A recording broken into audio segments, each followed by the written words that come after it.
What is up guys, I hope everyone is doing well. If you follow me on Instagram or Twitter, then you will have noticed that I posted a picture of my custom Xbox One S. This is without a doubt the nicest Xbox that Microsoft has delivered, but I decided I wanted to go ahead and spice things up a little bit and add a little bit of customization to it. So this modification is pretty straightforward, but if you follow the steps in this video and you mess your shit up, then I am not responsible, and of course as we are taking the Xbox apart, it will probably void your warranty as well, so be warned and do this at your own risk. So obviously the first thing we are going to have to do to get this mod going is disassemble the Xbox, which is a pretty straightforward process. So the first step to getting the Xbox apart is removing the black piece from the bottom. This is simply held in place by tabs that you can easily remove by using a flathead screwdriver. Just work your way all around the Xbox and it will simply come off. So from there all we have to do is remove the green screws on the back of the Xbox, and these are a T10 Torx screw, and obviously I believe all the tools you will need down below in the description. When you take these off, you can easily go ahead and remove the white lid from the Xbox and you are good to go. So now that we have the top shell, it is time to make a decision on what shape you would like to cut into your Xbox. This can be as complex as you wish, or you can just do what I did and cut a simple rectangle. What I did was measured everything out and drew the shape in pencil just to give me a good guideline for when I am cutting. So to cut the shape out, I went ahead and used a Dremel, and one bit of advice that I would give everybody is when you are going ahead and cutting this, just make sure you don't cut directly on the line. Leave a little bit of space, as you can easily tidy this up later and it will help you avoid any mistakes or mishaps. So when you have cut your shape out, it is now time to clean everything up. All you have to do is go ahead and grab a file and sand down all those edges and get everything looking nice and smooth. This is probably the most tedious part, and I probably spent about half an hour to 45 minutes sanding everything down just to make sure that everything was smooth and all my lines were nice and symmetrical. So the next step is to cut a piece of acrylic for our window. I just cut mine a little bit larger than the actual dimensions of the hole itself, and this allowed me to place it inside the Xbox.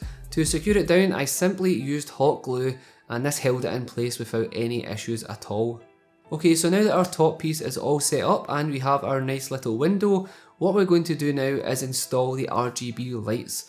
What I will say is that usually when I am modifying an Xbox, I would wire the LED lights directly into the power supply or solder them to the power points on the board themselves. But due to the fact that the RGBs I have a very large controller, what I did was simply cut a hole in the back of the Xbox, just big enough for the connector to fit through.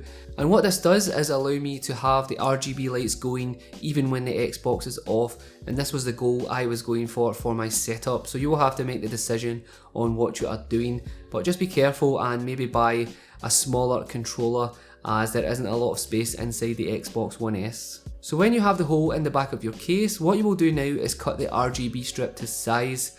What I did was run the RGB strip from above the DVD drive all the way around the sides and around the back until we reached the hole. It's a very simple process, and I also used some hot glue to make sure it was secured down. From there, all we have to do is go ahead and put the Xbox back together, just following the steps in reverse. So just in case anyone has forgotten, what we have to do is place the lid back on the Xbox, put the green screws back in, and when we are finished, simply reattach the bottom backplate and you are good to go.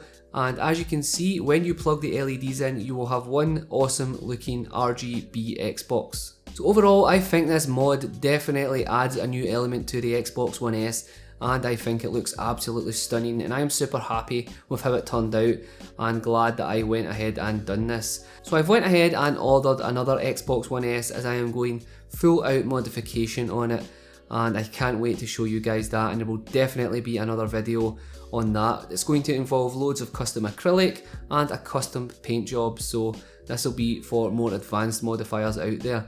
So I hope you enjoyed the video guys, and I really hope that it gave you some insight on how you can go ahead and complete a mod like this. As I said, it is pretty straightforward. It does seem a little bit daunting going ahead and cutting holes in your expensive gadgets, but if you're a little bit adventurous and take your time, I'm pretty sure you will have no trouble. As always guys, thank you so much for watching. If you have any questions, just ask below or join our Discord group, which I have linked down below, as we chat every single day in there. So stay safe, be kind to each other, and I will catch you on the next one. Peace. Todos no tengan que